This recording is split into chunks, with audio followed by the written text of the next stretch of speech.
Isang pag-uulat na nagpabago sa pananaw.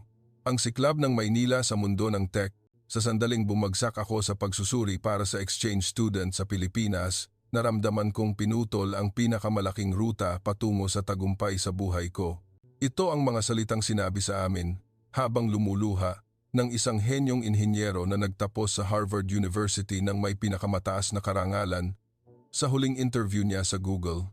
Para sa akin, na matagal nang naniniwalang ang Silicon Valley ang tuktok ng mundo at ang Pilipinas ay bansang kilala lang sa mainit na pagtanggap at bayanihan, ang pahayag niya ay tila hindi kapanipaniwala. Gayunpaman, ang libu-libong resume na nakatambak sa desk ko ay nagbigay sa akin ng isang masakit na katotohanan: MIT, Oxford, Stanford. Ngayon, ang mga top elite sa buong mundo ay nag-uunahan na makarating sa Ninoy Aquino International Airport. Bakit nila pinili ang Maynila at hindi ang New York o London? At bakit nila sinasabi na matatalo sila sa career race kung wala silang karanasan sa Pilipinas? Ibinubunyag ko ang nakakagulat na kasalukuyang kalagayan ng Pilipinas na pinatutunayan ng datos na nakita ko bilang Global Head of Hiring sa Google at ang tunay na dahilan kung bakit kinababaliwan ng mundo ang Pilipinas. Ang pambihirang penomenang naganap sa Google HQ. Sa kasalukuyan, may kakaibang penomenang nagaganap sa Google Headquarters sa Amerika. Ang kumpanyang ito ay dinarayo ng mga pinakamahuhusay mula sa Harvard, Oxford, Stanford, MIT at iba pang universidad sa buong mundo. Gayunman, nitong nakalipas na mga taon, isang bagay ang nagsimulang maging karaniwan sa resume ng mga natatanggap. Pagtatapos sa University of the Philippines Diliman, Artificial Intelligence Internship sa Ateneo de Manila University AI Project sa Makati o Internship Experience sa isang startup sa Bonifacio Global City. Habang lumilipas ang panahon, dumarami ang mga aplikanteng may karanasan sa Pilipinas. Marami sa mga natanggap ang nagsabing, nang bumagsak ako sa entrance exam sa Pilipinas, akala ko na wala na ang pinakamalaking pagkakataon ko sa buhay. Sinasabi nilang mahuhuli sila sa career kung hindi sila makakapunta sa Pilipinas. Bakit Maynila ang pinipili at hindi Amerika, Inglaterra o Canada? Ngayon na, ibubunyag ko ang tunay na dahilan kung bakit nag-uunahan ang mga kabataan sa buong mundo sa Pilipinas. Bago ako magsimula, mangyaring mag-subscribe at mag-like para makatulong sa paggawa ng video na ito. Nagpapasalamat ako sa lahat ng aking subscribers na kasama ko sa ngayon at sana ay maging malusog at masaya kayo hanggang sa katapusan ng taong ito. Kung sinusuportahan ninyo ang Pilipinas, mag-iwan ng komento, Pilipinas, laban. Ako si Mark Lee, 45 taong gulang, at ang Global Head of Hiring sa Google Headquarters sa Mountain View, California. 20 taon na akong nagtatrabaho. Tuwing umaga, daan-daang resume mula sa buong mundo ang nakatambak sa desk ko.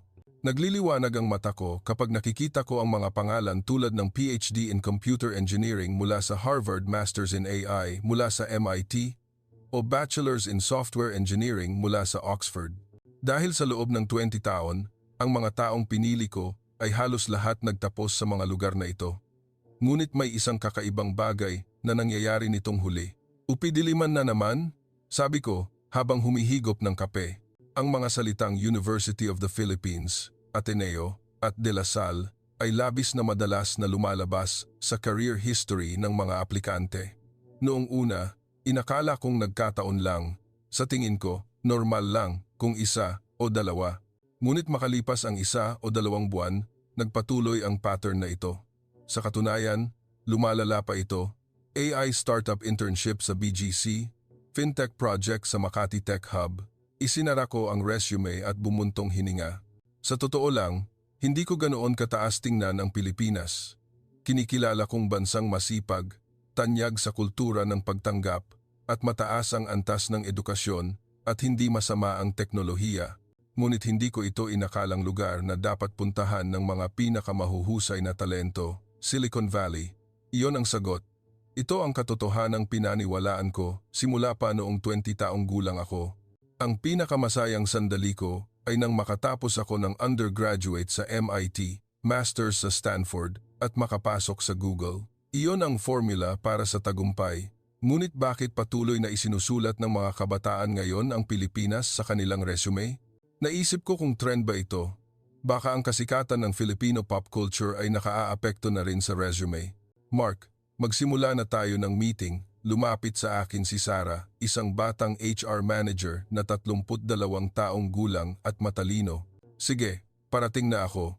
Inayos ko ang tumpok ng resume at tumayo habang naglalakad patungo sa conference room. Naisip ko, masyado ba akong matigas? Hindi. Ako ay taong naniniwala sa datos. Ang 20 taong karanasan at istatistika ang batayan ko sa pagpapasya at hindi pa kailanman nagkamali ang datos na iyon. Nang buksan ko ang pinto ng conference room, hindi ko inasahan na yayanigin ng meeting na ito ang lahat ng aking prejudice. Binuksan ni Sarah ang kanyang laptop at ikinabit ang screen sa projector. Ngayon, ibabahagi ko ang resulta ng pagsusuri ng datos ng hiring nitong nakalipas na 6 na buwan. 5 kaming hiring managers ang nakaupo, kasama ako. Una, tingnan natin ang kasalukuyang kalagayan ng pagkuha ng mga bagong inhinyero. Lumabas sa screen ang isang bar graph, bilang ng mga aplikante, screening rate, interview success rate. Normal na istatistika. Hanggang dito, pareho lang sa nakaraang taon. Ngunit nang i-click ni Sarah ang mouse, lumabas ang bagong slide. Sa pagsusuri sa resume ng mga final qualifiers, natuklasan namin ang isang kawili-wiling pattern. Biglang tumaas ang graph sa ilalim ng kategoryang karanasan. Hindi ako makapaniwala. Ano ito? Ang mga final qualifiers ng Google nitong huli ay lahat sa isang kakaibang paraan ay nakapunta sa Pilipinas. Dahil sa sinabi ni Sarah, biglang natahimik ang conference room. Sa 120 final qualifiers para sa new hiring, 87 ang may koneksiyon sa Pilipinas. Sa porsyento, ito ay 73%, isang nakakagulat na bilang kung titingnan sa kabuuang success rate kumpara sa mga aplikante. Tinaas ko ang kamay ko. Hindi ba't may pagkakamali? Tiningnan niyo na ba? 3 beses na naming kinumpirma, sagot ni Sarah. Ang porma ay iba-iba, exchange program, internship, project, language study. Pero ang karaniwan ay Maynila. Sumingit ang isa pang team member. Kumusta ang datos noong nakaraang taon? 41% noong nakaraang taon, 28% naman noong isang taon. Patuloy itong tumataas. Ikinrus ko ang braso ko at tiningnan ang screen. May mali. Sa loob ng 20 taon, ngayon lang ako nakakita ng ganitong pattern. Baka naman may bias sa isang partikular na paaralan o major. Tanong ko. Wala. Sa lahat ng larangan, mula sa computer engineering, electrical engineering, industrial engineering, hanggang sa design, pantay ang distribution. Nagpalit ng slide si Sarah. Ang mas nakakagulat pa, ang average work performance ng mga qualifiers na ito ay 20% na mas mataas kaysa sa mga normal na qualifiers. 18%? Sumandal ako paharap. Kung ganoon kalaki ang pagkakaiba sa performance, hindi ito dapat balewalain. Mas mataas sila sa lahat. Project completion rate, peer review, promotion speed. Bumigat ang hangin sa conference room. Lahat kami ay nakatingin lang sa screen. Naisip ko, baka may namali ako. Hindi maaari. Ang Pilipinas ay bansang Asyano lamang. Hindi ba't bansang sumusunod lang sa teknolohiya ng Amerika at gumagaya sa edukasyon ng Inglaterra, ngunit ang datos ay hindi nagsisinungaling. Ang datos na pinagkakatiwalaan ko sa loob ng 20 taon ay ngayon ay tumuturo sa Pilipinas. Mark, may komento ka ba? Tanong ni Sarah. Katahimikan. Sa totoo lang, nalito ako. Sa ngayon, bantayan muna natin. Masyadong maaga para magdesisyon batay lang sa datos ng 6 na buwan. Ang sagot ko ay halos isang pagdadahilan. Nang matapos ang meeting at bumalik ako sa opisina, nakaupo ako at tulala. Ang mga resume sa desk ko ay bago sa paningin ko. UP Diliman Exchange, Makati Tech Hub Internship, ADMU AI Project. Ang mga salitang ito ay hindi ko na lang mapapalampas. Baka, mahina akong bulong. Ako ang nagkamali? Ngunit agad akong umiling. Hindi dapat mapabulaanan ang 20 taong karanasan sa loob lang ng isang araw. Pauwi. Habang nagmamaneho, patuloy akong nag-iisip. Mayroon ba talagang kakaiba sa Pilipinas? O sunod-sunod lang ba itong nagkataon? Dumaan sa labas ng bintana ang mga gusali ng Silicon Valley. Buong buhay ko, pinaniwalaan kong ito ang sentro ng pinakamahusay na teknolohiya sa mundo. Ngunit ngayon, hindi na ako sigurado. Dahil malinaw ang datos at hindi nagsisinungaling ang mga numero, hindi ako nakatulog ng maayos noong gabing iyon. Ang pangarap na nakaukit sa Pilipinas. Kinabukasan, mas maaga akong pumasok kaysa sa karaniwan. Hindi umalis sa isip ko ang nilalaman ng meeting kagabi. Pagdating sa opisina, binuksan ko agad ang computer at sinimulang suriin mismo ang datos ng hiring nitong nakalipas na 2 taon. Gusto kong makita ng sarili kong mata ang inihayag ni Sarah. Binuksan ko ang Excel sheet at inilapat ang filter. Exchange Student Experience, Overseas Internship, Global Project. 1 click, 2, 3. Nang lumabas ang resulta sa screen, sumandal ako sa upuan. Sa Excel sheet ng Google Hiring Manager, matingkad na pula ang mga universidad sa Pilipinas. UP, Diliman, 28 kaso, Ateneo, 99, De La Salle, 50, at iba pa, 2012, kabuuan, 84 na kaso, at ito ay bilang lamang ng mga final qualifiers. Ano ito? Napatitig ako sa monitor. Ang MIT ay 32 kaso, Stanford 29, Harvard 26. Kung pagsasamahin ang mga universidad sa Pilipinas, kasing antas sila ng buong Ivy League ng Amerika. Ang mas nakakagulat pa, nang suriin ang cross-reference sa work performance score, ang average score ng mga qualifiers na may karanasan sa Pilipinas ay 4.2 sa 5 points. Ang 4.2 ay nasa top 15% na. Samantala, ang mga normal na qualifiers ay may 3.7 points. Ang pagkakaiba ay 0.5, isang istatistikang may makabuluhang agwat. Hinawakan ko ang mukha ko. Nayanig ang batayan ng aking pagpapasya na binuo sa loob ng 20 taon. Biglang tumunog ang telepono. Isang video interview na naka-schedule mula sa Barcelona, Spain. Kumusta? Mark Lee ito. Lumabas sa screen ang isang binata. Pablo, 24 taong gulang, nagtapos sa Barcelona Institute of Technology. Walang masabi sa resume. Mataas na marka, maraming project experience, at fluent sa Ingles. Pablo, nakita ko na ang resume mo. Mayroon lang akong ilang tanong. Sinimulan ko ang interview. Tulad ng karaniwan, ilang technical na tanong tungkol sa project experience. Mabilis sumagot si Pablo. Magaling. Sa huli, mayroon ka bang exchange student o overseas experience?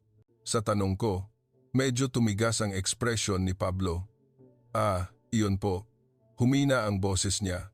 3 beses po akong nag-apply sa exchange program sa Pilipinas at 3 beses din akong bumagsak. Sa Pilipinas? Sumandal ako paharap. Opo, sa aming universidad, napakahirap makapunta sa Pilipinas. Ang competition rate ay 15-10-1 po. Napangiti ng mapait si Pablo. Doon po sa Europa, maraming estudyanteng umiiyak dahil hindi nakapunta sa Pilipinas. Isa po ako doon. Nagulat ako. Umiiyak? Ganoon ba kahalaga ang isang exchange program? Bakit ganoon mo kagustong pumunta sa Pilipinas? Maingat kong tanong. Katahimikan. Pagkatapos, dahan-dahang nagsalita si Pablo. Sir, sa totoo lang, sinasabi ng mga aplikante ngayon na mas malakas ang experience sa Pilipinas kaysa sa English proficiency. Dahil sa sinabi niya, napipi ako. 2 po sa kaibigan ko ang nag-internship ng tig-6 na buwan sa Pilipinas noong nakaraang taon. Ang isa ay nakatanggap ng offer mula sa Tesla at ang isa ay nakapasok sa Apple. Sigurado ka bang dahil sa Pilipinas iyon? Opo. Sabi po ng mga kaibigan ko, mas marami silang natutunan sa trabaho sa Maynila kaysa sa 2 taong pagtatrabaho sa Barcelona. Seryoso ang tingin ni Pablo. Ang mga AI startup, mobility company at gaming company ay lahat nagtitipon sa BGC at Makati, hindi po ba? Sabi nila, kung mananatili ka roon ng 6 na buwan, mas lalakas ang network mo kaysa sa Silicon Valley. Habang nagmememo ako, nagtanong ako, paano ang ibang lungsod? London? Berlin? Singapore? Opo, siyempre. Pero iba raw po ang bilis. Sabi nila, ang Maynila ay lugar kung saan nandyan na ang kinabukasan. Ang ekspresyong iyon, nandyan na ang kinabukasan, ay tumimo sa isip ko. Nang matapos ang interview, sumandal ako sa upuan at tumingin sa kisame. Si Pablo ay ang ika-2 bitao. Sa mga aplikanteng in-interview ko nitong nakalipas na 1 buwan, 15 ang nagbanggit ng experience sa Pilipinas. 9 sa kanila ang nanghinayang dahil hindi sila nakapunta at 3 naman ang nagsabing lumago sila dahil sa Pilipinas. Ano bang mayroon sa Maynila? Bulong ko.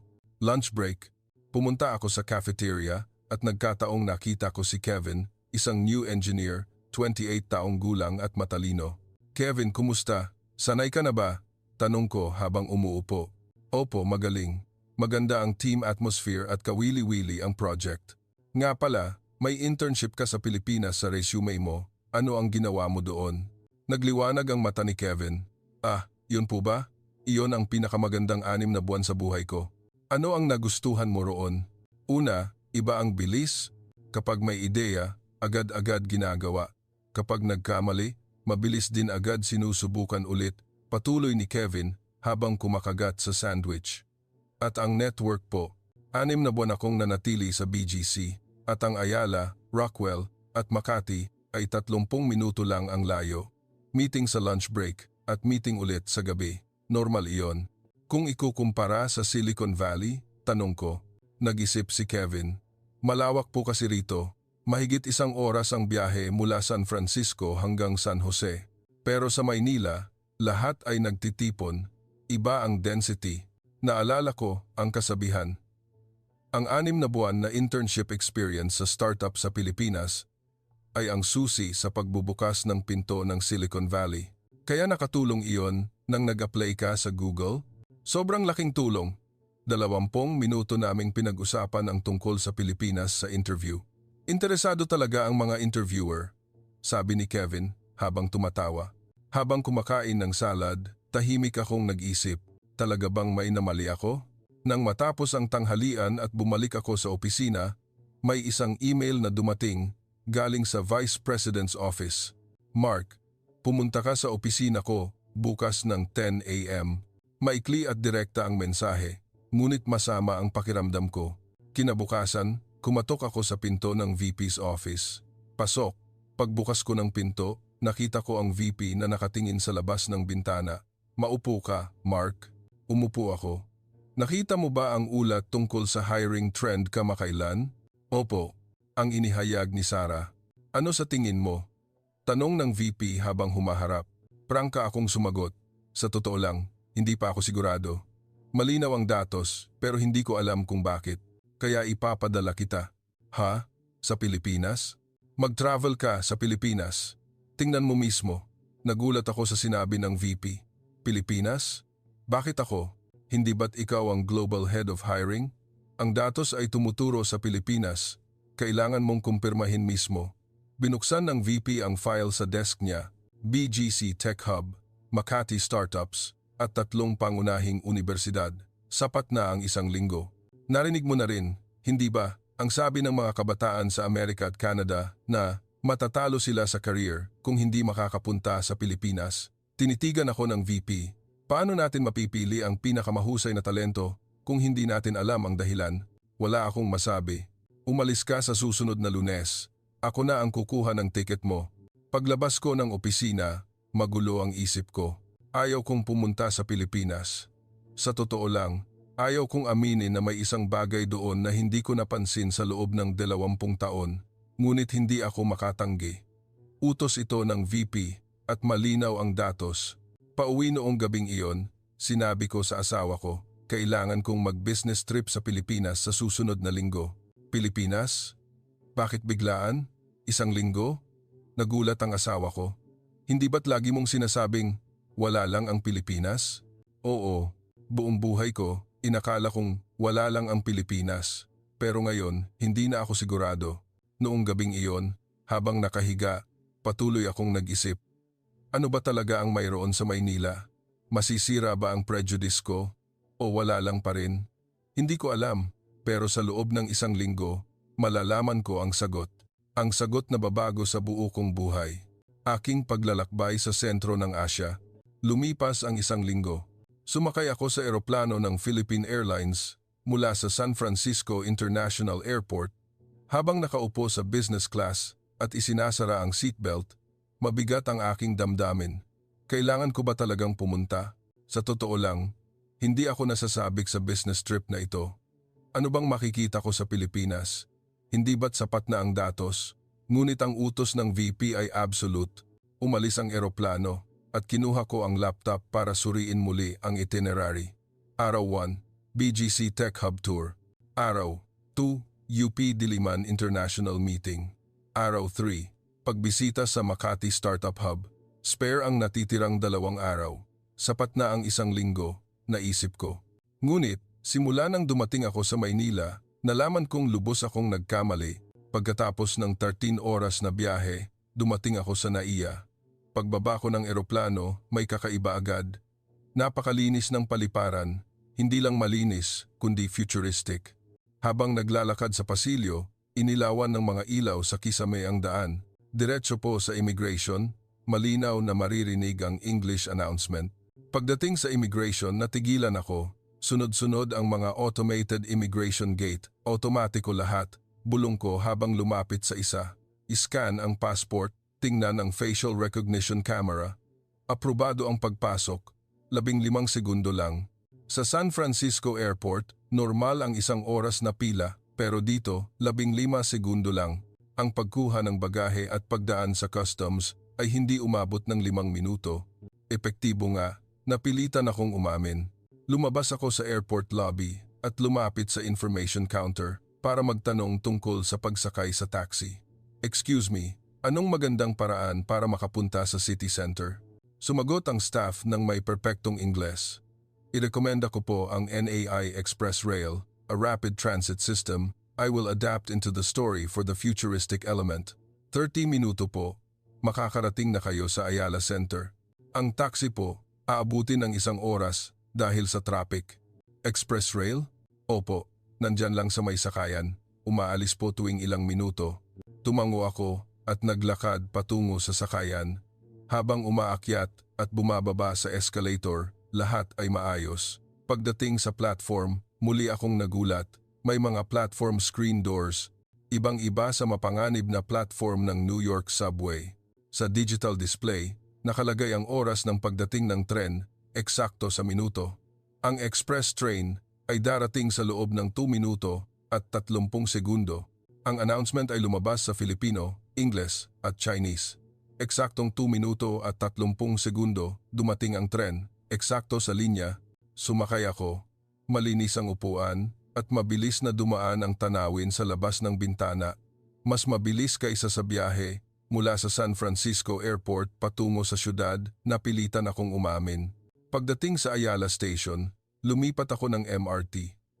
Sabi nila, sumakay lang ng MRT papuntang BGC kung saan naroon ang hotel. Pagbaba ko sa MRT station, perpektong konektado ang transfer passage.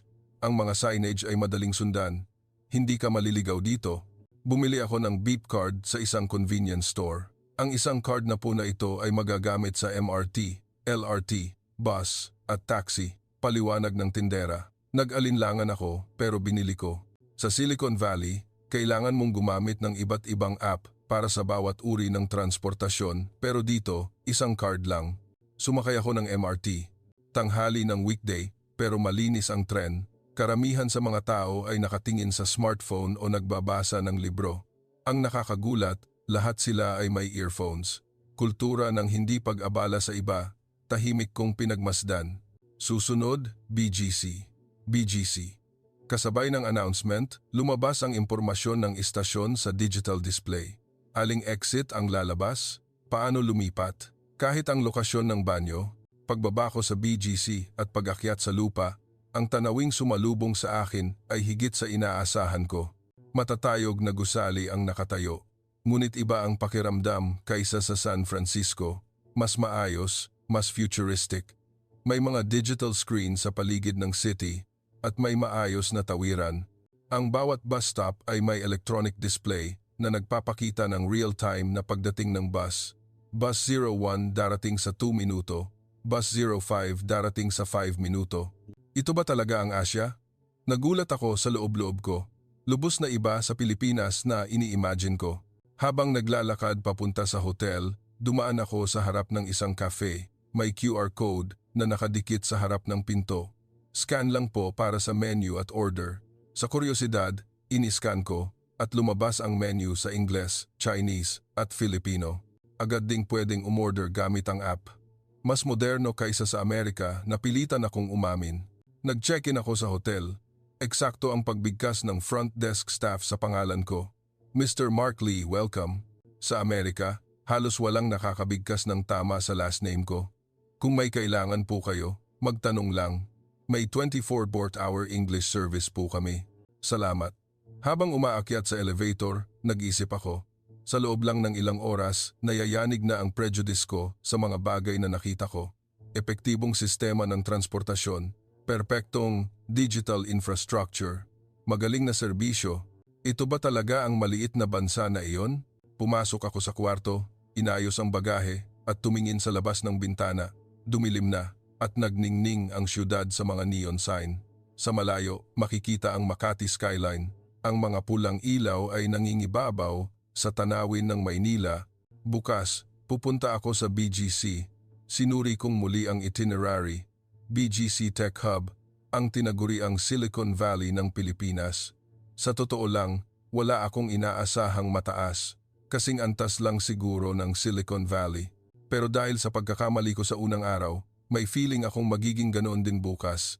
Noong gabing iyon, habang nakahiga, pinag-iisipan ko ang mga nakita ko sa loob lang ng ilang oras mula NAIA hanggang BGC. Automatikong sistema, eksaktong oras ng tren, integrated transit card, real-time na impormasyon, at lahat ng ito ay normal. Naalala ko ang sinabi ni Sarah sa meeting. Ang Maynila, na pinili ng World University Ranking bilang #1 destination ng exchange students, ay hindi na London, kundi Maynila. Noong una, hindi ako naniwala, pero ngayon, naiintindihan ko na. Kumikinang ang night view ng Maynila sa labas ng bintana.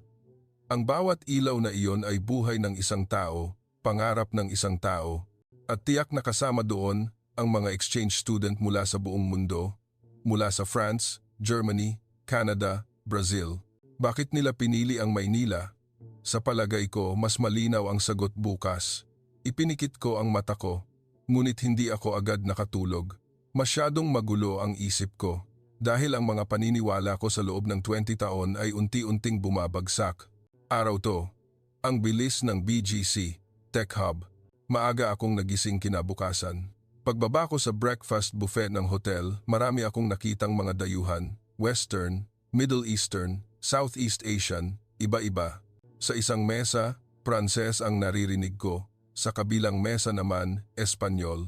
International na syudad nga, sabi ko habang umuupo na may salad at kape. Ang itinerary ko ngayon ay pagbisita sa BGC Tech Hub. Naka-schedule na magkita kami ng lokal na guide sa lobby ng hotel ng 9 a.m. Eksaktong 9 a.m., isang dalaga ang naghihintay sa akin sa lobby. Mr. Mark Lee?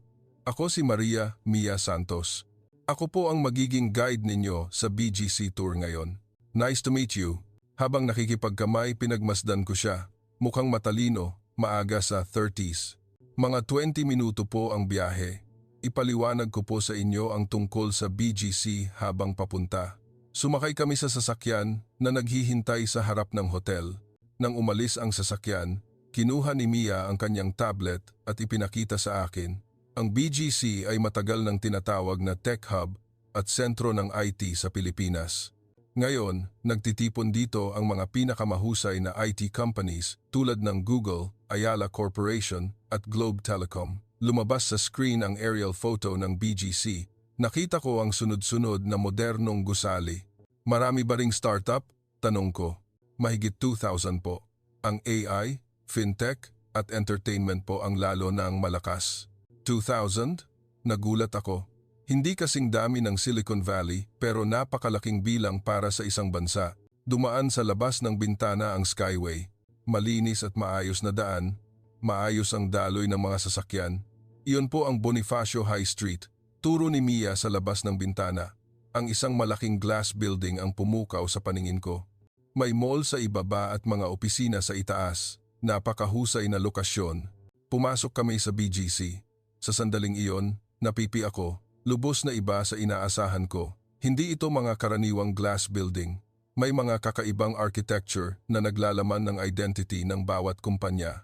Mas futuristic kaysa sa Silicon Valley, napilitan akong umamin. Ang una naming binisita ay ang AI Research Center ng isang malaking IT company sa Pilipinas. Pagpasok sa lobby, isang malaking media wall ang sumalubong sa mga bisita. Ang digital art na ginawa ng AI sa real time ay pumuno sa pader. Mr. Mark Lee, inabot sa akin ng isang binata ang kamay niya. Ako si Rafael, researcher sa AI team. Nag-PhD po ako sa MIT at bumalik sa Pilipinas 2 taon na ang nakakaraan. MIT? At bumalik ka? Prangka kong tanong, dahil po mas interesting dito. Sa Silicon Valley, competitive at individualistic, hindi po ba? Dito, malakas ang kultura ng pagtutulungan. Iginiya kami ni Rafael sa research center.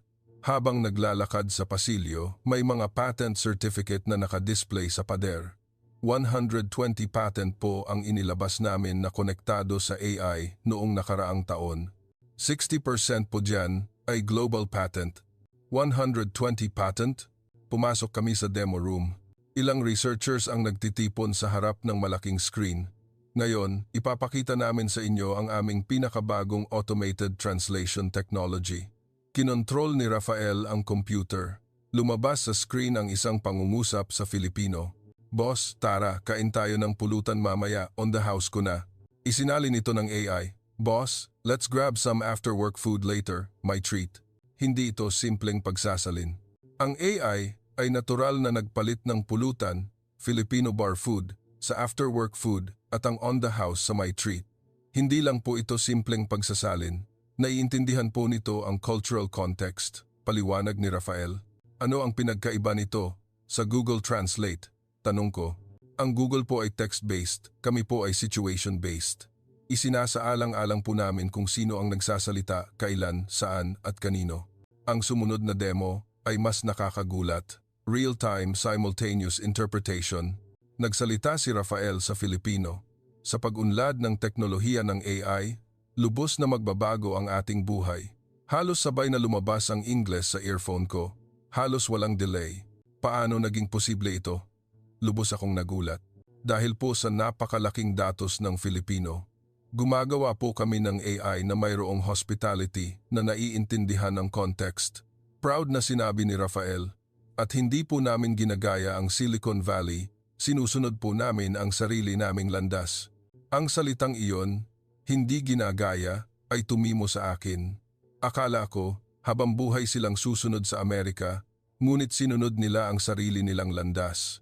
Paglabas sa research center, pumunta kami sa isa pang IT company, 5 minutong biyahe lang, hindi lang AI, kundi mobility at fintech din ang ginagawa rito, paliwanag ni Mia. Ang researcher na nakilala ko roon ay hindi pa umaabot ng 30 taong gulang. Nagsasaliksik po ako sa multimodal AI, aniya. Pinoproseso po nito ang text, image at audio ng sabay-sabay. Ang demo ay talagang kahanga-hanga. Nang patugtugin ang tradisyonal na musikang Filipino, gumawa ang AI ng digital painting na akma rito. Kasabay nito, bumigkas din ito ng isang haiku sa Ingles. Ang kultura ng Pilipinas ang simula, ngunit ang edukasyon at teknolohiya ng Pilipinas ang nagpapabago sa buhay, sabi ng researcher. Gumagawa kami ng AI na lubos na nakaiintindi sa kultura ng Asya. Ito ang aming differentiated competitiveness sa global market, tanghalian. Iginiya ako ni Mia sa isang cafeteria. Dito po madalas kumain ang mga startup CEO ng BGC. Ang cafeteria ay puno ng mga kabataan, karamihan ay mukhang nasa late 20s hanggang early 30s. Umupo kami at umorder. Sa katabing mesa, Ingles ang naririnig pero may French accent.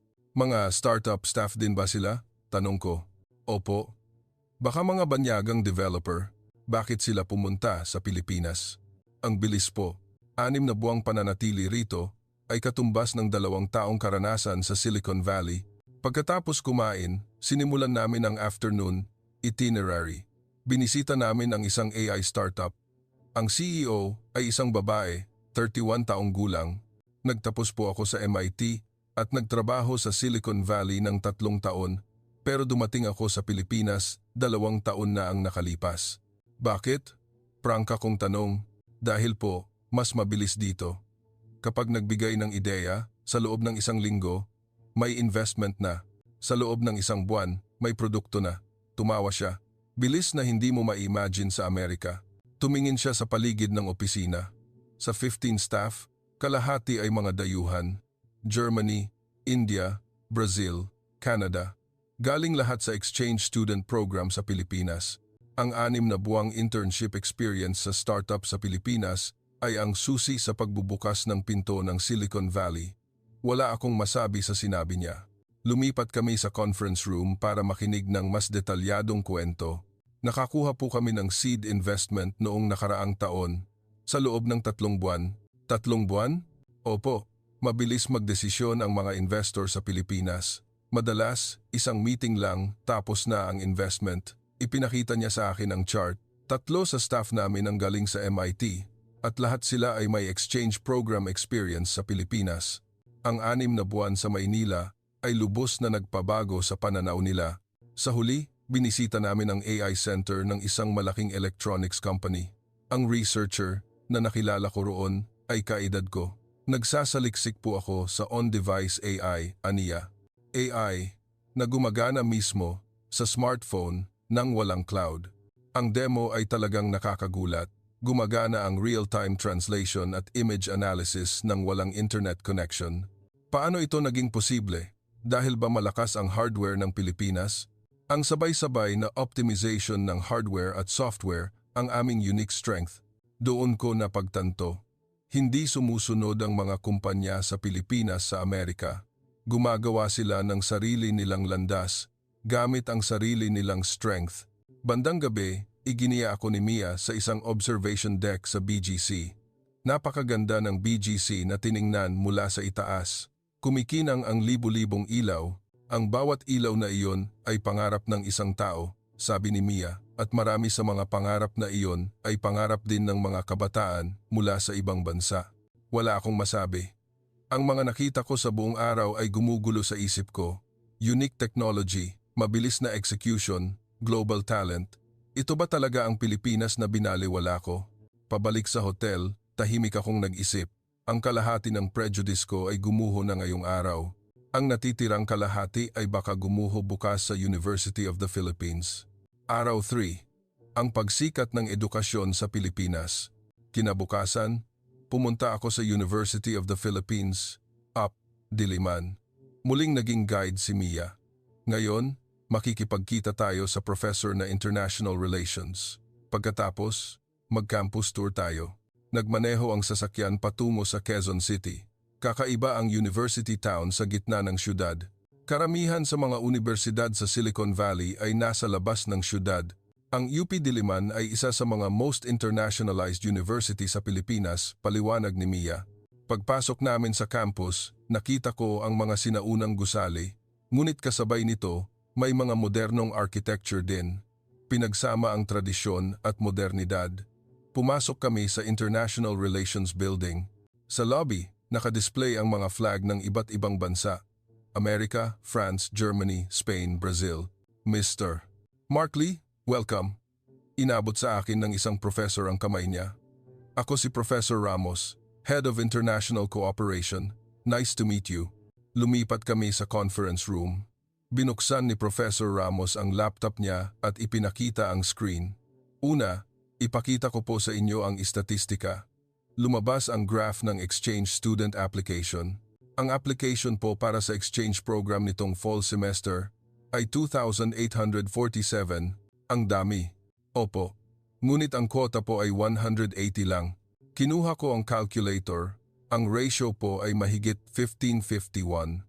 Eksakto, 11.81, 12 po noong nakaraang taon. Patuloy po itong tumataas. Nagpalit ng slide si Professor Ramos. Ang Maynila, na pinili ng World University Ranking bilang number 1 destination ng exchange students, ay hindi na London, kundi Maynila. Lumabas sa screen ang ranking chart. Maynila ang number 1, London ang pangalawa, Tokyo ang pangatlo. Totoo ba ito? Hindi ako makapaniwala. Opo, inihayag po ito noong nakaraang taon. Sa lahat ng aspeto education level, safety, cost of living, job opportunities, Maynila po ang number 1. Itinuro ni Professor Ramos ang labas ng bintana. Sa mga estudyanteng nakikita ninyo diyan, kalahati ay dayuhan. Totoo, iba-iba ang lahi ng mga estudyanteng naglalakad sa campus. Aling bansa ang pinakamarami? France ang number 1. Sumunod ang Germany, Spain at Canada. Bakit nila pinipili ang Pilipinas? Binato ko ang decisive question. Nag-isip si Professor Ramos. 3 dahilan po. Una, mataas ang education level. Top ranking po ang universidad namin sa World University Ranking. Pangalawa, ligtas. Ang Maynila ay isa sa mga pinakaligtas na syudad sa mundo. Naramdaman ko iyon kahapon. Hindi ako natatakot maglakad sa kalye kahit gabi na. Pangatlo, at ang pinakamahalaga, opportunities po. Opportunities? Opo. Ang 6 na buwang pag-aaral sa Maynila ay nagbubukas ng iba't ibang opportunities. Internship sa startup sa BGC, project sa malalaking kumpanya, at pagsali sa AI Research Lab. Nagkuwento si Professor Ramos ng isang halimbawa. May isang estudyante mula sa France noong nakaraang taon. Business management ang major niya, pero nag-internship siya sa isang malaking IT company dito. Pagkatapos ng 6 na buwan, bumalik siya sa France at nakatanggap ng offer mula sa Louis Vuitton dahil sa experience niya sa Pilipinas. Tumango ako. Ang kasabihang, ang mga kabataan sa Amerika at Canada ay matatalo sa career kung hindi makakapunta sa Pilipinas ay hindi exaggeration. Hindi po talaga exaggeration. Totoo po iyon. Ipinakita ni Professor Ramos ang isa pang slide. Ito po ang tracer study ng mga graduates. 85% po ng mga exchange students sa Pilipinas ay nakakuha ng trabaho sa loob ng 6 na buwan pagkatapos ng graduation. 85%? Opo. Ang mga normal na estudyante po ay 68%. Malinaw po ang agwat. Pagkatapos ng meeting, nagsimula kami sa campus tour. Una, pumunta kami sa Central Library. Pagpasok, nagulat ako. Ang mga estudyante ay punuan ang mga desk at nag-aaral. Danta 4 hours po itong bukas, paliwanag ni Mia. Sa isang mesa, magkasama ang estudyanteng Filipino at dayuhan na nag-aaral, naghahalo ang Ingles at Filipino sa kanilang usapan.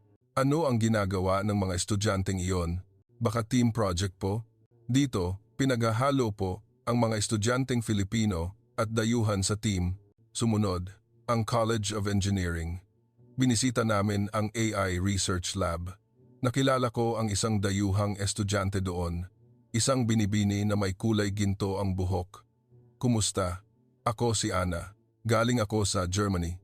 Ano ang sinasaliksik mo? Natural language processing po. Nagsasaliksik ako sa AI ng wikang Filipino, aniya.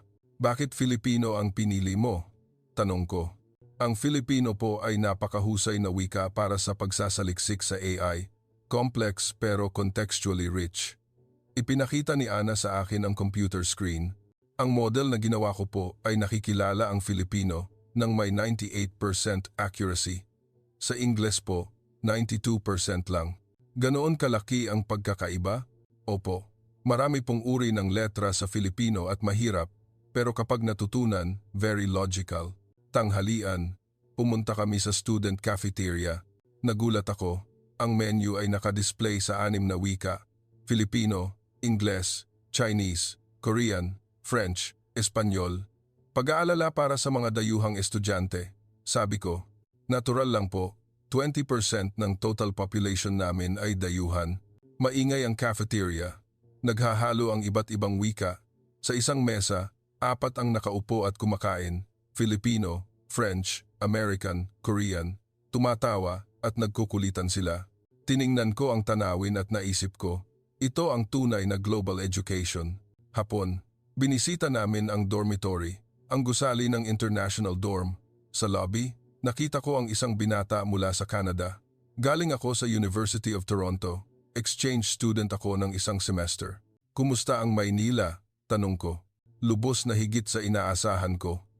Noong una, interesado lang ako dahil sa Filipino culture, pero nang pumunta ako, hindi lang pala iyon. Ano ang pinaka nagustuhan mo? Ang convenience po. Mabilis ang lahat. Mabilis ang delivery, mabilis ang internet, at mabilis magdesisyon ang mga tao, aniya habang tumatawa. at maraming opportunities.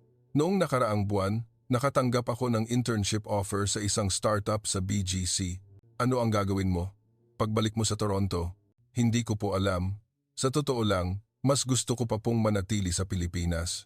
Bandang gabi, lumabas kami sa Central Plaza ng campus. May mga estudyanteng nagtitipon-tipon. May group na nagigitara.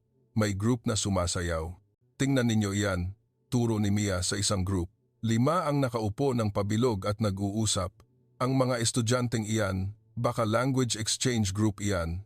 Nagtitipon ang mga dayuhan na gustong matuto ng Filipino at ang mga Filipino na gustong matuto ng Ingles. Lumapit ako sa kanila. "Excuse me, ano ang ginagawa ninyo?" Tanong ko sa Ingles.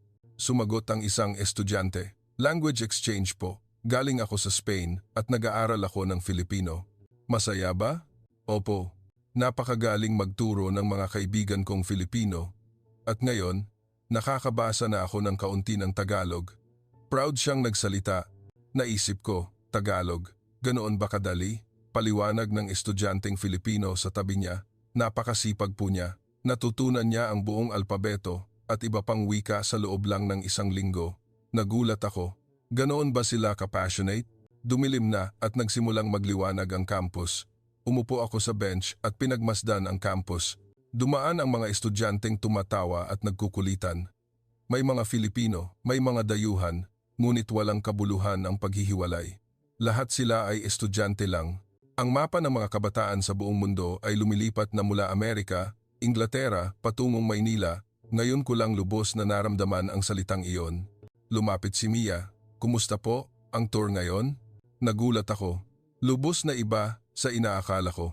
"Bukas, pupunta tayo sa Makati Startup Hub at Ayala Avenue. Mas magugulat po kayo." Tumawa ako. Sapat na ang gulat ko. Ngunit tama si Mia, mas malaking shock ang naghihintay kinabukasan. Araw 4. Ang puso ng pagbabago, Google Maynila. Kinabukasan, pumunta ako sa Google office sa Makati. Isang high-rise building na matatagpuan malapit sa station. Pagdaan sa security process sa lobby, sumakay ako ng elevator. Bumukas ang pinto sa mataas na palapag. "Welcome, Mr. Mark Lee." Isang binibini ang sumalubong sa akin. Ako, si Andrea, HR staff. Nakatanggap ako ng contact mula sa HQ. "Nice to meet you." Nakipagkamay ako at pumasok sa opisina. Kahawig ito sa Google sa Silicon Valley pero may kakaiba, mas masigla, mas bata ang pakiramdam. Ngayon, makikipagkita po kayo sa leader ng AI team namin. Si Sir Alex po, napakatalinong tao. Iginiya ako sa conference room. Makalipas ang ilang sandali, pumasok ang isang lalaki. Mukhang nasa 25 taong gulang. "Kumusta? Ako si Alex." "Mark Lee." Magkaharap kaming umupo. Binuksan ni Alex ang laptop at ipinakita ang screen. "Ipaliwanag ko po sa inyo ang AI trend sa Maynila." Kinuha ko ang ballpen. Noon, ako ang nag-interview. Pero ngayon, ako ang matututo. Prangka kong sinabi. Ngumiti si Alex. "Okay lang po." Noong una, pakiramdam ko rin po ay napakalayo ng HQ. Ibinuklat niya ang unang slide. Sa Makati Tech Hub lang, 60 AI startup po ang nakakuha ng seed investment noong nakaraang taon. 60 startup? Opo. Ang density po ay kasing antas na ng Silicon Valley.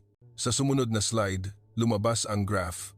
At ang average age po ng mga developer dito ay 28, bata, mabilis, at walang takot. Habang nagme-memo, nagtanong ako, ano ang pinagkaiba sa Silicon Valley? Ang bilis po. Dito, ang ideya hanggang sa prototype ay kayang gawin sa loob ng 1 linggo. Sa Silicon Valley, aabutin ng 1 buwan. Bakit ganoon kabilis? Paliwanag ni Alex. Una, malapit po ang lahat. Investor, developer, designer. Lahat ay 30 minuto lang ang layo. Pangalawa, mabilis magdesisyon. Mas mahalaga po sa mga batang kumpanya sa Pilipinas ang execution kaysa sa meeting. Tumango ako. Pangatlo, forgiving sila sa pagkakamali. Noong una, kapag nagkamali, tapos na. Ngayon, ang pagkakamali ay karanasan din.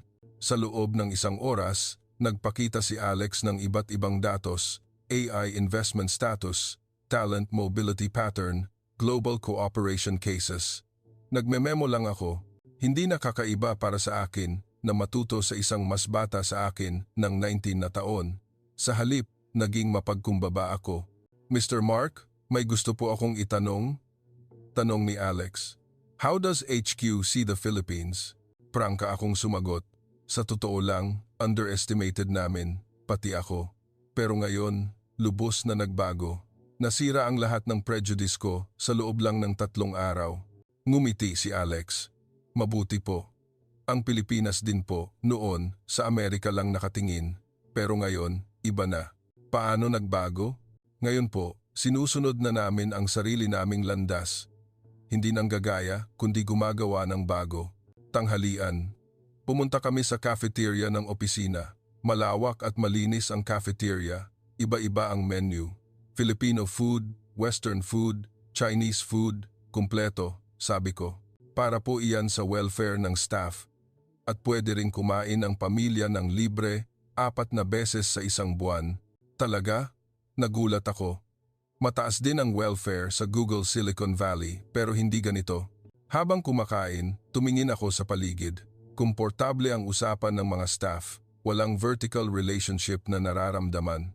Ang kultura ng mga kumpanya sa Pilipinas ay lubos na nagbago, sabi ko. Opo, vertical po noon pero ngayon horizontal na, lalo na po sa mga IT company. Hapon, nakipagkita ako sa team members ni Alex. Lahat sila ay nasa late 20s hanggang early 30s. Habang nakikipag-usap sa kanila, naramdaman ko, mayroon silang global mindset. Fluent sila sa Ingles at alam na alam ang world trends. Mr. Mark, may gusto po akong itanong, tanong ng isang batang developer. Pangarap pa rin po ba ninyo ang magtrabaho sa Silicon Valley? Nag-isip ako.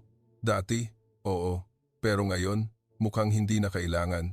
Bakit po? Mayroon din po kaming sapat na opportunities dito. O baka mas maganda pa. Tumawa sila. Naniniwala rin kami. Kaya may mga kaibigan po kaming tumanggi sa offer ng HQ para manatili dito.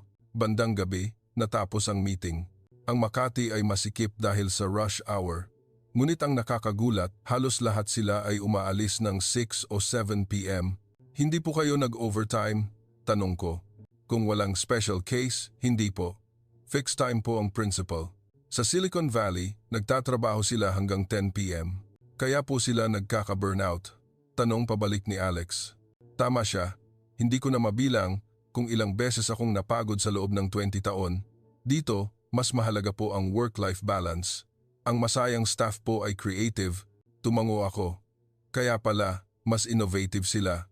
Pabalik sa hotel, patuloy akong nag-isip. Napakarami kong natutunan ngayong araw, lalo na kay Alex.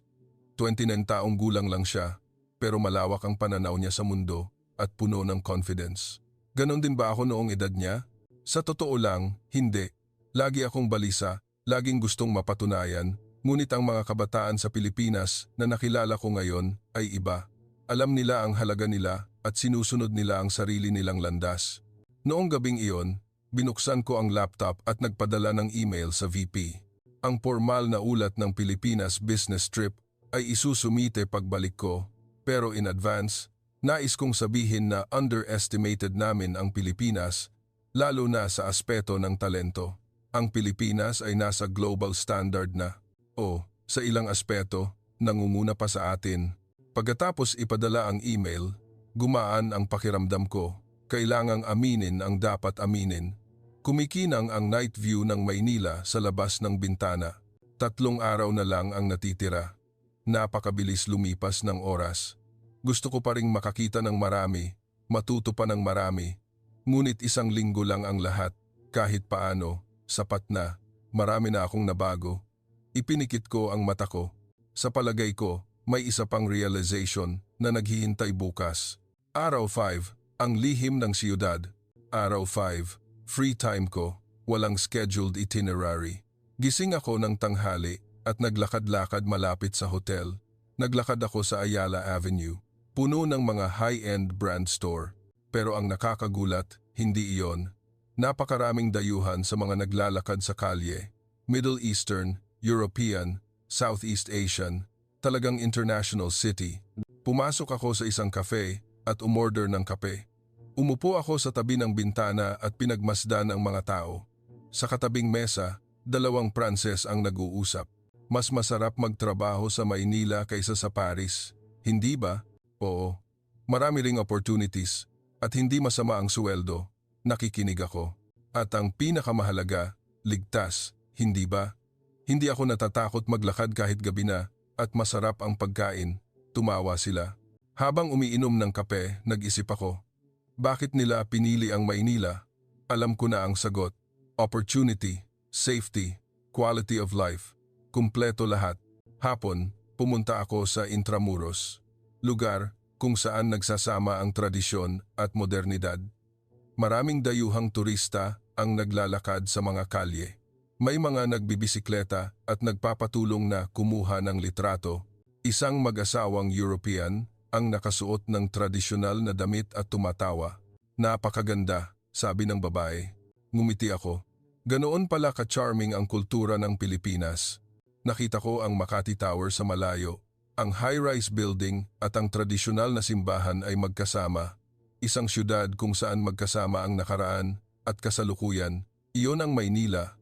Gabi, pumunta ako sa isang restaurant mag-isa. Umorder ako ng sinigang na hipon. Habang hinahanda ng waiter ang pagkain, ipinaliwanag niya. Ganyan po, isawsaw sa sarsa at kainin. Salamat. Habang kumakain, binalikan ko ang nakalipas na 4 na araw.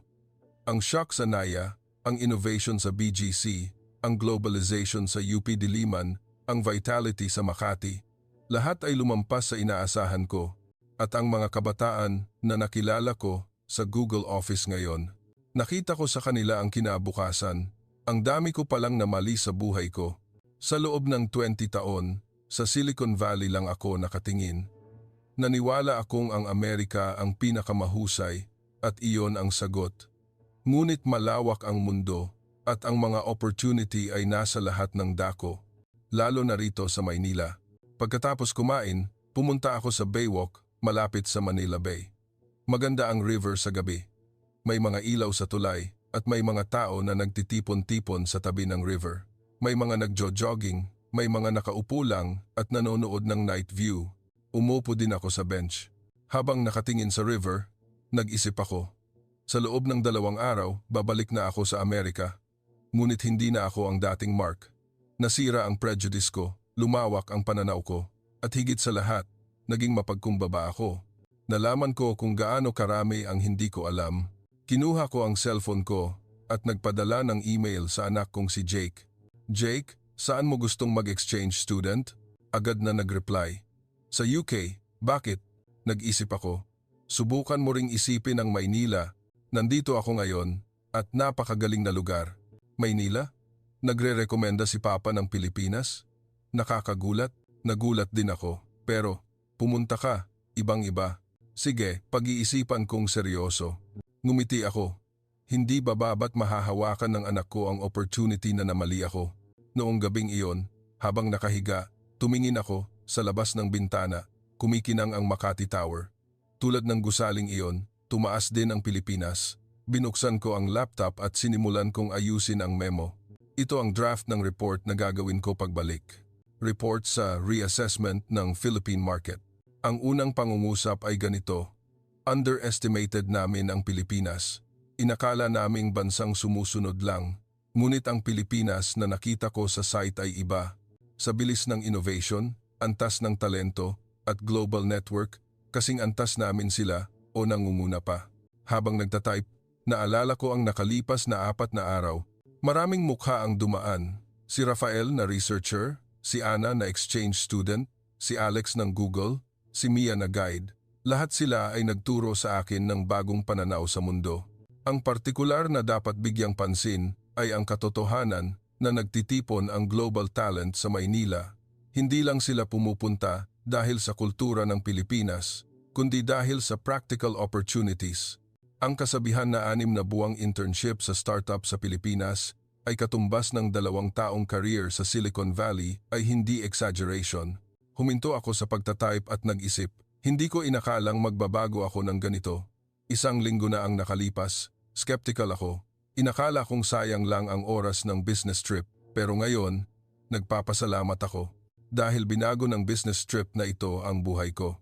Nagpatuloy ako sa pagsulat ng report. Conclusion, kailangang muling itatag ng Google ang diskarte nito sa Philippine market. Hindi lang ito dapat tingnan bilang isang consumer market, kundi bilang isang innovation partner. At kailangan din nating baguhin ang hiring strategy. Mas malaking weight ang dapat ibigay sa mga talentong may experience sa Pilipinas. Idinagdag ko ang huling pangungusap.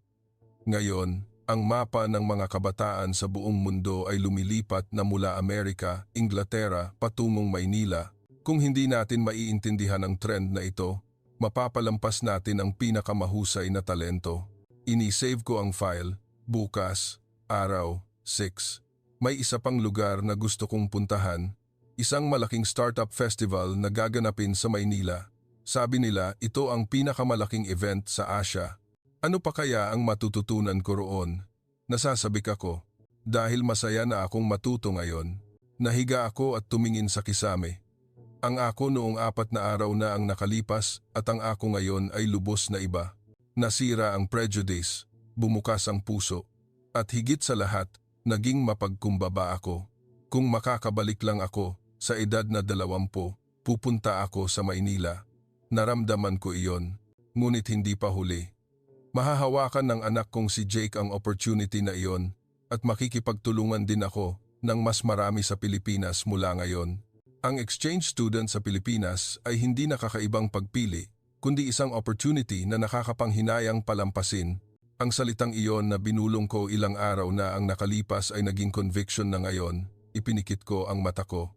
Sa palagay ko, may isa pang sorpresa na naghihintay bukas dahil patuloy akong ginugulat ng syudad na ito. Araw 6, ang bilis ng Asya. Araw 6, pumunta ako sa venue. Pagbaba ko sa station, naglakad ako sa underground passage. Ang passage mismo ay parang shopping mall. Ang lalim pala ng underground development dito. Pagdating sa convention center, masikip na ang pasukan. Asia Startup Summit ang nakasulat sa banner. Kinuha ko ang admission ticket at pumasok. Isang malawak na exhibition hall ang bumungad. May daan-daang booth at sa bawat booth may mga startup. Ang nakakagulat, ang kalahati ay nagpapakilala sa Ingles. Sa simula pa lang, global na ang target. Huminto ako sa unang booth. AI Medical Diagnosis Startup. Ang AI po namin ay umabot sa 95% accuracy sa cancer diagnosis, paliwanag ng CEO na mukhang nasa 28 taong gulang. Nag-export na po kami sa 3 bansa sa Southeast Asia at naghahanda na rin para sa Europe. Gaano katagal na kayong nagtatayo ng kumpanya? Tanong ko. 1 taon at kalahati po. Nakakuha po kami ng seed investment noong nakaraang taon. 1 taon at kalahati? Global expansion na? Opo, dito, hindi po yung kakaiba. Ang sumunod na booth ay EdTech Startup, AI-powered personalized learning platform. Automatikong inaayos ang curriculum batay sa antas ng bawat estudyante. Ang CEO ay isang babae, 31 taong gulang. 500,000 po ang gumagamit sa Pilipinas ngayon at nag-expand na rin kami sa Taiwan. 11 staff po kami at 10 po ang dayuhan. Lahat po ay galing sa exchange student program sa Pilipinas. Hindi na ako nagulat. Saan man ako pumunta, may foreign talent. Habang naglilibot sa exhibition hall, binisita ko ang 12-dosenang booth. Fintech, mobility, gaming, beauty, food. Iba-iba ang larangan at innovative ang mga ideya. At may common ground. Lahat sila ay global market ang target mula sa simula. Tanghalian, sumali ako sa isang conference session.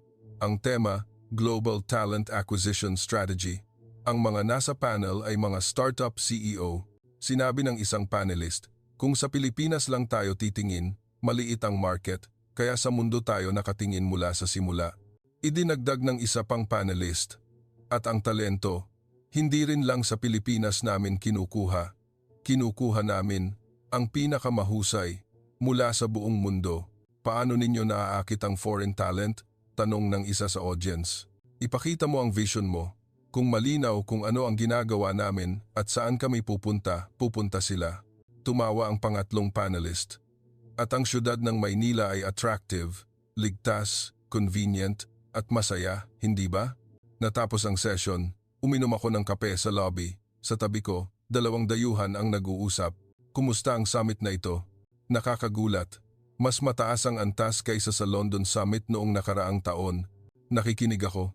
Talagang global mindset ang mga startup dito. Oo, at bata. Karamihan ay early 30s lang, hindi ba? Ang afternoon session ay investment panel. Lumabas ang mga CEO ng venture capital. Ang investment amount sa startup sa Pilipinas noong nakaraang taon ay lumampas sa napakalaking bilang. Gaano kabilis kayong magdesisyon sa investment? May nagtanong. Kung mabilis, 1 linggo. Karaniwan, 2 linggo, okay na. Sa Silicon Valley, karaniwan ay 3 buwan. Iyon ang competitiveness namin, ang bilis. Habang nakikinig sa session, bigla kong napagtanto. Ang tunay na strength ng Pilipinas ay ang bilis. Mabilis magdesisyon, mabilis mag-execute, mabilis magkamali, at mabilis na magsimula ulit. Iyon ang kanilang DNA. Bandang gabi, lumabas ako sa exhibition hall. Sumasakit na ang paa ko dahil sa maghapon pero malinaw ang isip ko. Paulit-ulit na lumalabas ang mga mukha ng young founders, global talents, at mabilis na investment decision. Ito ang kinabukasan ng Pilipinas. Pabalik sa hotel, habang nasa MRT, nag-isip ako. Bukas, aalis na ako sa Pilipinas. Napakabilis lumipas ng 1 linggo. Ngunit binago ng 1 linggo na ito ang buhay ko. Nasira ang prejudice, lumawak ang pananaw, at naging mapagkumbaba ako. At higit sa lahat, nakakita ako ng pag-asa.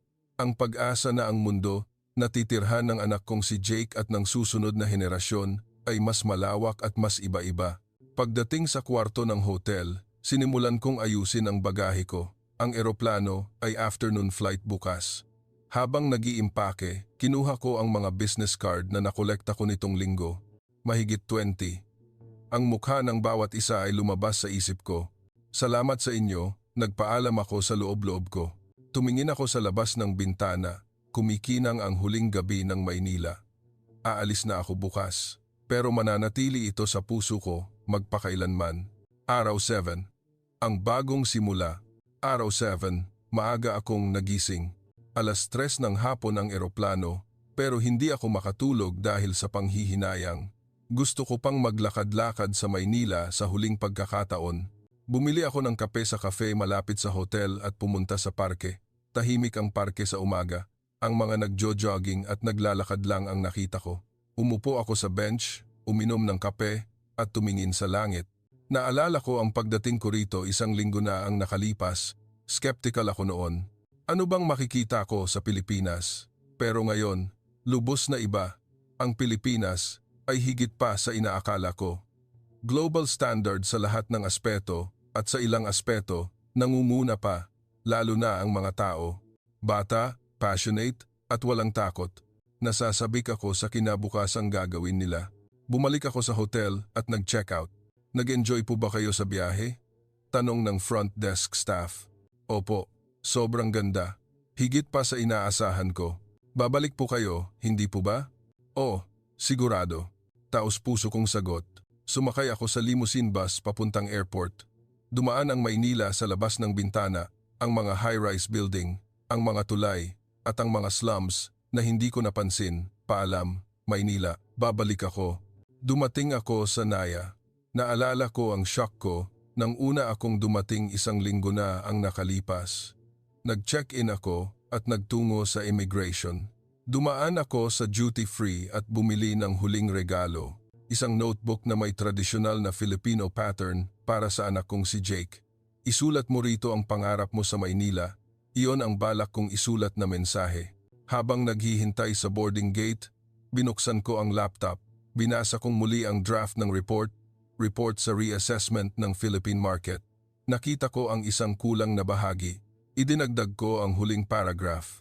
Ang pinakamahalagang bagay na napagtanto ko sa business trip na ito ay masyado naming pinakikitid ang aming pananaw sa mundo. Inakala namin na Amerika at Europa lang ang sentro ng innovation, ngunit ang Asia, lalo na ang Pilipinas, ay umuusbong bilang bagong sentro.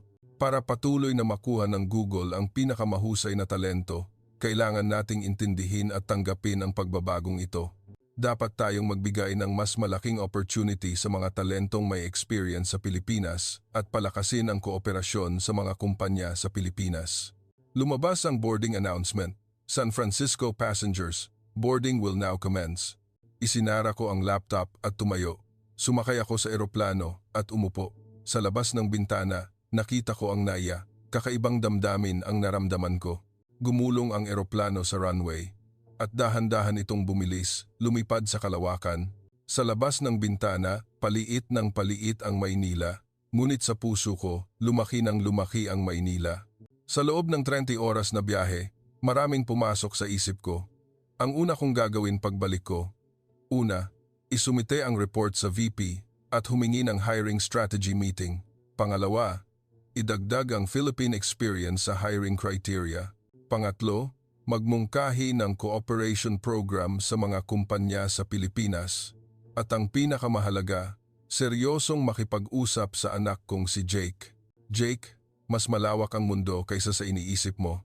Hindi lang Amerika, kundi Maynila, London at Singapore din. Buong buhay ko, sa Amerika lang ako nakatingin at iyon ang naging limitasyon ko. Gusto kong makita mo ang mas malawak na mundo. Lumilipad ang eroplano sa Pacific Ocean. Ipinikit ko ang mata ko at binalikan ang nakalipas na isang linggo. Ang innovation sa BGC, ang globalization ng universidad, ang vitality sa Makati, ang kabataan ng Google Office, ang kinabukasan ng mga startup, at higit sa lahat, ang mga tao. Ang mga kabataang puno ng confidence, walang takot, at iniisip ang mundo bilang stage nila. Kung ako noong edad na iyon, sana ganoon din ako. Ngunit hindi ako nagsisisi. Sa halip, nagdesisyon ako. Mula ngayon, mag-iiba ang buhay ko. Mas malawak na pananaw, mas mapagkumbabang pag-aaral, mas bukas na puso sa mundo. Dumating ako sa San Francisco Airport. Habang naghihintay sa immigration, pumila ako. Umabot din ng 1 oras. 15 segundo lang sa NAIA. Habang nasa Uber pa uwi, tinawagan ko ang asawa ko. Nakarating ka na? Oo. Kumusta? Nakauwi na ako. Ang dami kong natutunan. Kumusta ang Pilipinas? Katahimikan. Pagkatapos, sumagot ako. Lubos akong binago. Sa magandang paraan? Oo. Pagdating sa bahay, inayos ko ang bagahe ko. Dumating ang anak kong si Jake para maghapunan. Papa, kumusta ang Pilipinas? Ang dami nating pag-uusapan. Magkaharap kaming umupo sa hapagkainan. Ibinigay ko sa kanya ang notebook na binili ko. Ito, sa iyo. Wow, Filipino traditional pattern. Oo. Isulat mo rito ang pangarap mo. Pangarap? Exchange student? Ano ang gustong gawin? Sino ang gustong makita? Ano ang gustong matutunan? Binuksan ni Jake ang notebook. Papa, seryoso kang nire-rekomenda mo ang Maynila? Oo, maganda ang UK, pero isipin mo rin ang Maynila. Bakit? Nag-isip ako. Nandoon ang kinabukasan at ang mundo na titirhan ng henerasyon mo. Ang kasabihan na ang mga kabataan sa Amerika at Canada ay matatalo sa career kung hindi makakapunta sa Pilipinas ay hindi exaggeration, totoo. Oo, nakita ko mismo. Ang 6 na buwan sa Maynila ay katumbas ng 2 taon sa Silicon Valley. Nagliwanag ang mata ni Jake. Sige, magre-research ako tungkol sa exchange program sa Maynila. Mabuti, tutulungan kita. Noong gabing iyon, umupo ako sa study room at tinapos ang report. Conclusion. Ang mapa ng mga kabataan sa buong mundo ay lumilipat na mula Amerika at Inglaterra patungong Maynila. Hindi ito simpleng trend, kundi isang structural change. Ang Pilipinas ay hindi na bansang sumusunod, kundi bansang nangunguna. Kung hindi kikilalanin at ia-apply ng Google ang pagbabagong ito, mapapalampas namin ang pinakamahusay na talento. Kaya iminumungkahi ko ang mga sumusunod. 1. Magdagdag ng global experience, Philippine project sa hiring evaluation. 2. Magtatag ng internship program sa mga pangunahing universidad sa Pilipinas. 3. Palakasin ang kooperasyon sa mga startup sa BGC Tech Hub. 4. Pag-aralan ang pagpapalawak ng Google Manila at pagtatatag ng R&D Center. Inisave ko ang report at inattach sa email. Bago ipadala sa VP, binasa ko ulit. Ito ba ang isinulat ko?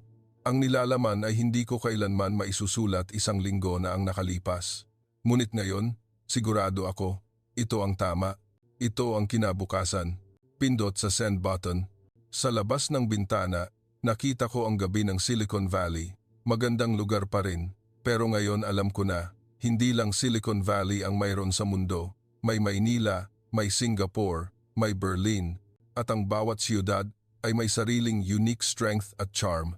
Kinuha ko ang cellphone at isinulat ang huling mensahe para kay Alex sa Google Manila office. Alex, salamat sa tulong mo. Ang dami kong natutunan. Sa palagay ko, babalik ako sa Maynila sa lalong madaling panahon. Magkita tayo ulit noon. Agad na nag-reply. Welcome Mr. Mark. Mas marami pa kaming ipapakita sa inyo sa susunod. Ngumiti ako. Oo, mas marami pa akong makikita sa susunod. Noong gabing iyon, mahimbing akong natulog. Natapos ang isang linggong biyahe, ngunit isang bagong simula ito. Ang bago kong buhay na nasira ang prejudice at ang bago kong tungkulin bilang senior na nagpapakita ng mas malawak na mundo sa susunod na henerasyon. Mga kaibigan, kumusta ang kuwento ng isang linggo ni Mark Lee, ang Google Hiring Manager? Ang Filipino daily life na akala natin ay normal ay naging opportunity na ayaw palampasin ng mga kabataan sa mundo. Ipinagmamalaki ang Pilipinas.